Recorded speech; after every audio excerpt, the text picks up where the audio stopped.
everybody, Tim White, clinical specialist here with the Aspen After Surgery Center. We're doing another video today with our patient, Melissa, who has been kind enough to speak to us again regarding her experience, her previous course of care, the success with it. And now we're at the point where Melissa is completely done, meaning aftercare is over. She went back home, she did her protocol.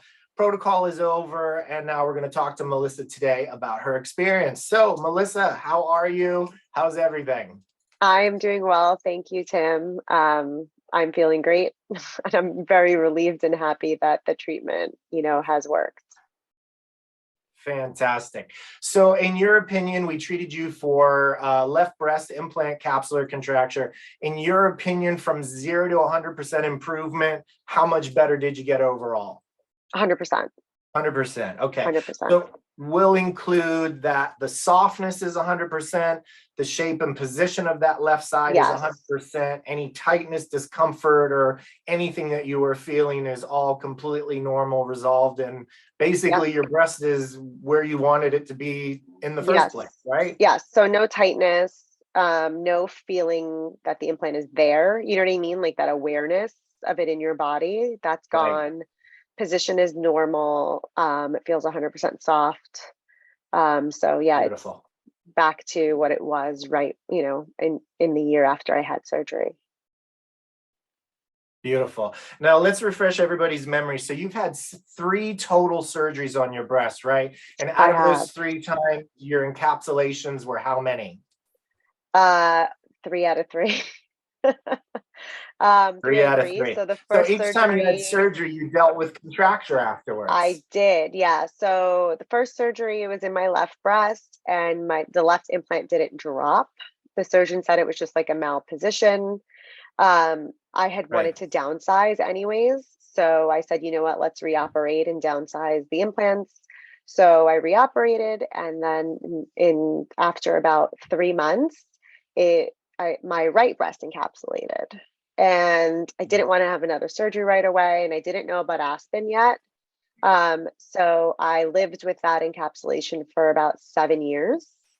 And then I had my 3rd surgery in 2020, and I was fine until, 2022.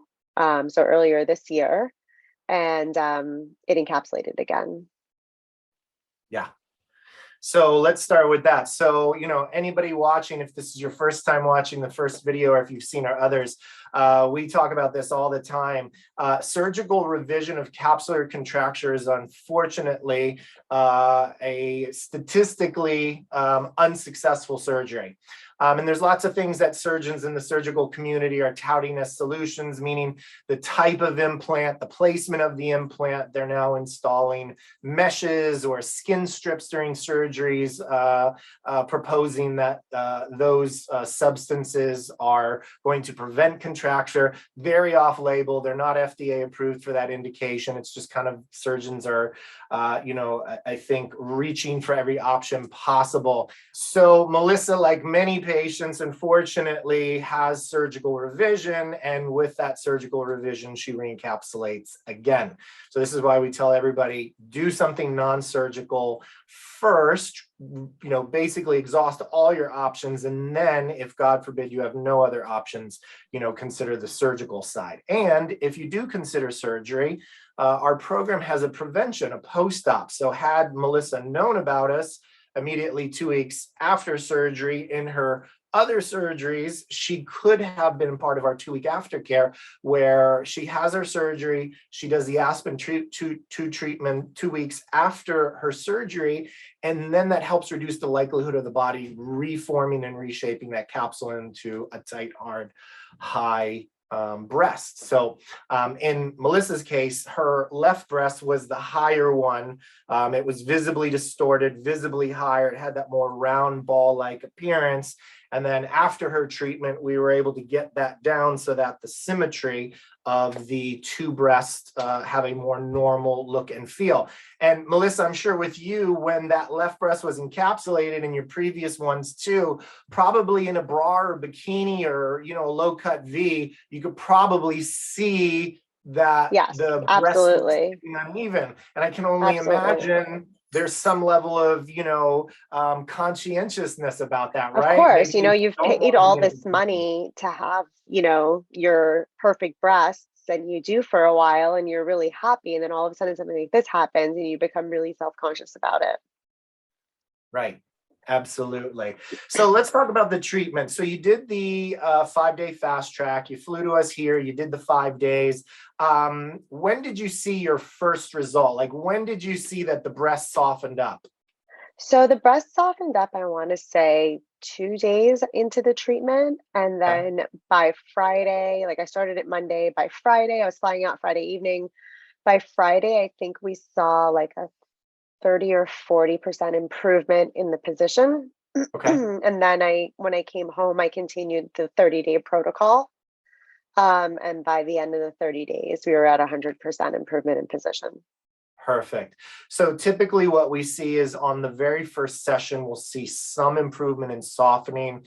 By the last session, which is the 5th day or a Friday, we start on a Monday, we end on a Friday, patients are anywhere between 50 to 80% improved in the softness category. The position or the asymmetry doesn't change all that much, but the softness does typically see about 50 to 80% improvement by that 5th day or that Friday. And then Melissa did her home program, which is a continuation of the compression garment that we fit and have patients wear, her own self massages.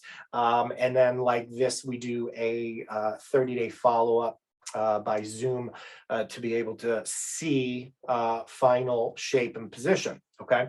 So Melissa, tell anybody watching this, the treatment itself, was it painful? Was it uncomfortable? What was kind of your experience with the actual treatment itself? Honestly, I was, my husband and I were skeptical that this treatment would actually work.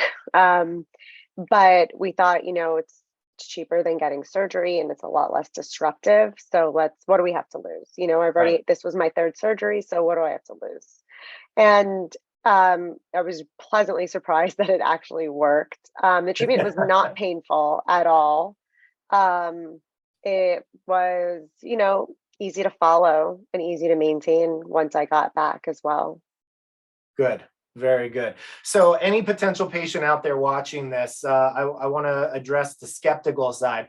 Anybody out there, would you say that it would be worthwhile to get on a plane, fly for treatment, spend 5 days of your life, well, actually more than that with the weekend, spend a few days of your life to pursue a non-surgical treatment like the Aspen, given the cost relative to surgery, downtime relative to surgery, recovery relative to surgery? Do you think it was worth it?